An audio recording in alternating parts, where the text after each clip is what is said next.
तो हेलो दोस्तों, कैसे हो आप सब। आई होप आप सब बढ़िया होंगे। तो आज की यह वीडियो उन सभी छात्रों के लिए बहुत ही महत्वपूर्ण होने वाला है जो कि गणित में अभी तक कुछ भी नहीं पढ़े हैं, ठीक है। और आप अब क्या ही पढ़ोगे क्योंकि आपका पेपर नज़दीक आ चुका है, ठीक है। तो आज के इस वीडियो उन्हीं छात्रों के लिए बहुत ही महत्वपूर्ण है जो कि अभी कुछ भी नहीं पढ़े, ठीक है। तो मैं आपको इसमें कुछ ऐसा ट्रिक बताऊंगा जिससे कि आप अच्छा मार्क्स प्राप्त कर सकते हो, ठीक है। तो वीडियो में लास्ट तक बने रहो। मैं आपको 4 ट्रिक बताऊंगा। अगर आप चारों ट्रिक को फॉलो करते हो तो आप गणित में अच्छा मार्क्स प्राप्त कर सकते हो, ठीक है। तो अगर आप किसी भी क्लास में हो, चाहे आप 10वीं क्लास में हो, चाहे आप 10वीं क्लास में हो, तो आपको कितना नंबर, सिर्फ 23 नंबर लाने होते हैं गणित में पास होने के लिए, ठीक है। और अगर आप 12वीं क्लास में हो तो आपको यहाँ पर 33 नंबर अनिवार्य होता है लाने के लिए, तभी आप पास होंगे, ठीक है। तो मैं आपको ये नहीं कह रहा हूँ कि आप इस रूल को फॉलो करके 70 से 80 नंबर प्राप्त कर लोगे, लेकिन हाँ, अगर आप इस रूल को फॉलो कर लेते हो तो आप अच्छे नंबर से पास हो सकते हो, ठीक है। तो चलो वीडियो को स्टार्ट करने से पहले मैं आपको 2 बातें बता देता हूँ।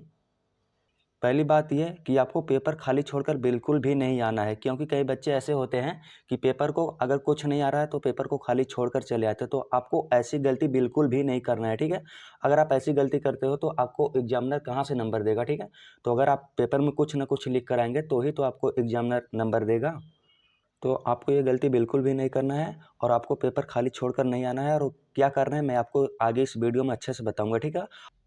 और आपको ये दूसरी गलती बिल्कुल भी नहीं करना है कि आप एग्ज़ाम में वहाँ पर जाके कोई सॉन्ग या फिर कोई नारा वगैरह लिख कर आना है। आपको ऐसी गलती बिल्कुल भी नहीं करना, क्योंकि आपको बहुत लोग बताते हैं ना कि आपको पेपर बिल्कुल भी खाली नहीं छोड़ना है, उसमें कुछ भी लिखना है। नहीं, आपको ऐसा बिल्कुल भी नहीं करना है। आपको क्वेश्चन के अकॉर्डिंग ही आंसर देना है, ठीक है। तो अब वीडियो को स्टार्ट करते हैं। वीडियो को अच्छे से देखें। अगर आप ये चारों ट्रिक को फॉलो करते हो तो आपका यह पेपर, तो आपके लिए यह रामबाण ट्रिक साबित हो सकता है, ठीक है। तो देखो, पेपर में 2 टाइप के क्वेश्चन आते हैं। पहला होता है बहुविकल्पी क्वेश्चन, यानी कि ऑब्जेक्टिव, और दूसरा होता है सब्जेक्टिव, यानी कि आपको इसमें सब्जेक्टिव में आपको अति लघुत्तरीय एंड लघुत्तरीय क्वेश्चन दोनों होते हैं, ठीक है। तो चलो, बहुविकल्पी प्रश्न को आपको कैसे सॉल्व करना है ये आप अच्छे से देखो, ठीक है। अगर आपको पेपर में कुछ नहीं आ रहा है तो इसलिए आपको ये वीडियो है, ठीक है। तो देखो, आपको ऑब्जेक्टिव क्वेश्चन में क्या करना है। अगर आपको ऑब्जेक्टिव क्वेश्चन नहीं आ रहा तो आपको ऑब्जेक्टिव क्वेश्चन को हमेशा अंतिम समय में सॉल्व करें।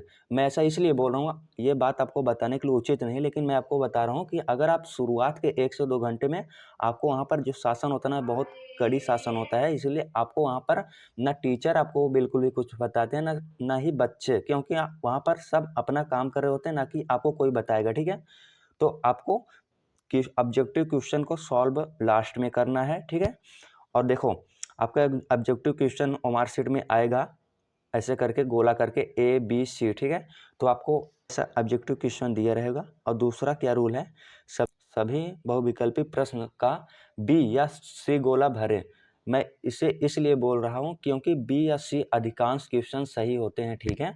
तो आप वहाँ पर जैसे आपका क्वेश्चन आएगा, तो आपका समझ लो पहला क्वेश्चन आ गया, तो आपको यहाँ पर बी क्वेश्चन को ऐसे ही गोला कर देना है। और मान लो दूसरा क्वेश्चन है तो आपको यहाँ पर आप सी भर देना। और ऐसे आपका तीसरा हो गया तो यहाँ पर आप बी भर देना।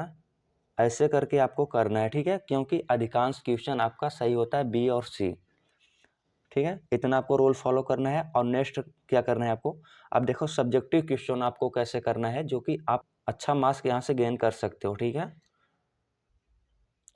तो बहुविकल्पी प्रश्न में आपको बस इतना ही करना है, ठीक है। अब हम आपको बताएंगे सब्जेक्टिव क्वेश्चन आपको कैसे करना है, जो कि अगर आपको कुछ भी नहीं आता है तो आप कैसे, अगर 4 नंबर का क्वेश्चन रहेगा तो वहाँ से आप 2 या 3 नंबर अच्छे से प्राप्त कर सकते हो, ठीक है। तो चलो मैं ऑब्जेक्टिव क्वेश्चन आपको बताता हूँ कैसे करना है। यहाँ पर मैंने लिखा first impression is the last impression. Mean अगर आप शुरुआत के अच्छे पेज में अच्छी, अगर आप मतलब वहाँ पर आप अच्छे राइटिंग से या फिर अच्छे तरीके से क्वेश्चन को सॉल्व करते हो तो एग्जामिनर को भी लगेगा कि आपने अच्छे से तैयारी करके आए हो, ठीक है। ठीक है, तो अगर आप शुरू के पेज में अच्छे से क्वेश्चन को सॉल्व करते हो तो एग्जामिनर भी आपको अच्छा नंबर वहाँ पर देगा, ठीक है। तो देखो आपको कैसा क्वेश्चन करना है, कैसे क्वेश्चन को करना है। अगर आपको कुछ भी नहीं है तो देखो, अगर दिया है प्रश्नानुसार, आपको प्रश्न दिया होगा तो आपको ऐसे प्रश्नानुसार दिया है, जो सवाल पेपर में दिया हो उसे लिखें, ठीक है। तो चलो मैं आपको एग्जाम्पल के तौर पर मैं आपको क्वेश्चन पेपर दिखाता हूँ बोर्ड का। 2022 का मेरे पास बोर्ड का पेपर है, मैं उसे आपको दिखाकर सॉल्व करवाता हूँ ताकि आपको अच्छे से समझ में आ जाए। तो ये देखो गणित का 2022 का क्वेश्चन पेपर है जो कि क्लास 12वीं का है, ठीक है। तो मैं आपको इसमें से एक क्वेश्चन लेता हूँ कि आपको कैसे सॉल्व करना है। अगर आपका ऐसा क्वेश्चन आया है तो ध्यान से देखिए, इस वाले क्वेश्चन को मैं आपको लेकर बताता हूँ कि आपको कॉपी में कैसे लिखना है, ठीक है। अगर आपको कुछ भी नहीं आता तो किस तरीके से लिखना है ताकि आपको एग्जामिनर अच्छा नंबर दे वहाँ पर, ठीक है। तो देखो यहाँ पर दिया है, यदि ये बराबर इतना तो आपको कैसे लिखना है मैं आपको यहाँ पर बताता हूँ।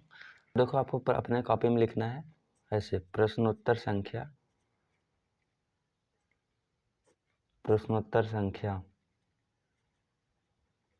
समझ लो आपका क्वेश्चन 5 है तो यहाँ पर 5 डालना है। अगर 5 का है तो यहाँ पर ऐसे डालना है, प्रश्न 5 का प्रश्नोत्तर संख्या 5 का इस तरीके से डालना है।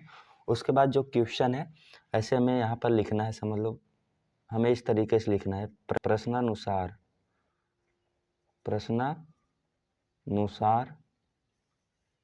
इतना लिखना है। और यहाँ पर दिया है ऐसे लिखना है कि दिया है। इतना करने के बाद आपका जो क्वेश्चन दिया है उसे हम यहाँ पर पुटअप कर देंगे, यहाँ पर लिख देंगे। तो देखो जैसे ये क्वेश्चन दे रखा है ए बराबर इतना, तो यहाँ पर हम इसे पुटअप कर देंगे, लिख देंगे यहाँ पर ए बराबर ब्रैकेट में कॉस ए माइनस साइन ए, और यहाँ पर नीचे दे रखा है साइन ए कॉस ए। इतना लिखने के बाद और आपका यहाँ पर दे रखा है क्वेश्चन में क्या सॉल्व करना है, तो यहाँ पर लिखना है हल A plus A dash equal to I. तो ए का मान ज्ञात कीजिए, ए का मान ज्ञात कीजिए।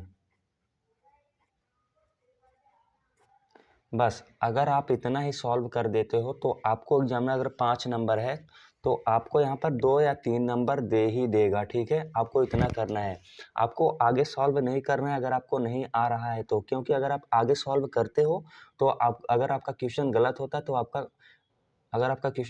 तो एग्जामिनर आपको उतना भी नंबर नहीं देगा। तो इसीलिए अगर आपको नहीं आ रहा है तो आपको बस इतना करके छोड़ देना है बस।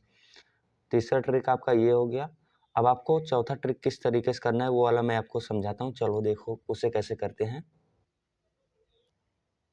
और हाँ, मैंने आपको यहाँ पर ब्लैक पेन से लिख कर बताया, तो आपको यहाँ पर ब्लू पेन का यूज करना है आंसर के लिए, ओके। तो यहाँ पर देखो कि चौथा ट्रिक क्या दे रखा है। यहाँ पर देखो अगर आपका क्वेश्चन दे रखा होगा कि ऐसे यदि द्विघात समीकरण 2x² माइनस 5 प्लस के इक्वल टू 0 के मूल बराबर है तो के का मान ज्ञात कीजिए। तो आपको उसमें कैसे करने हैं, अगर इस रूल को आप फॉलो करते हो ना तो मैं आपसे प्रॉमिस करता हूँ कि आपको पास होने से कोई भी रोक नहीं सकता, ठीक है। तो यहाँ पर देखो कैसे सॉल्व करेंगे, उसी तरह आपको यहाँ पर भी सॉल्व करना है। समझ लो लिखना है प्रश्नानुसार लिखने के बाद आपको यहाँ पर लिखना है दिया है। इतना लिखने के बाद आपको यहाँ पर जो भी क्वेश्चन दे रखा है, जैसे दे रखा है 2x² माइनस 5x प्लस के इक्वल टू 0, इतना लिखने के बाद आपको यहाँ पर लिखना है के का मान ज्ञात कीजिए। हल यहाँ पर लिखना है, के का मान ज्ञात कीजिए, के का मान ज्ञात कीजिए।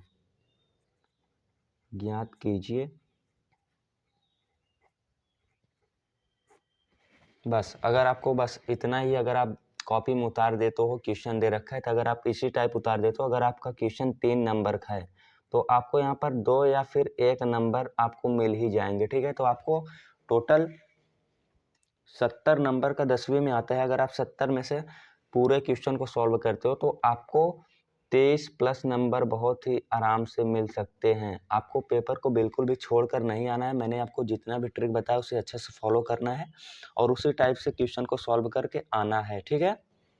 तो इतना रूल को आपको फॉलो करके जाना है, आपका पेपर बहुत नज़दीक है, ठीक है। तो अच्छे से इस रूल को वहाँ पर फॉलो करके अच्छे से लिख कर आना है। पेपर को बिल्कुल भी ब्लैंक या खाली छोड़कर नहीं आना है, ठीक है। तो अगर आप चाहते हो कि ऐसा तो अगर आप चाहते हो कि मैं ऐसे ही और सब्जेक्ट का वीडियो लाऊं जैसे फिजिक्स केमिस्ट्री, तो फिजिक्स केमिस्ट्री इंग्लिश और बायो, अगर आप चाहते हो इसी टाइप का मैं और वीडियो लाऊं तो आप मुझे कमेंट कर दो, मैं आपको ऐसे ही वीडियो प्रोवाइड करवा दूंगा। ओके।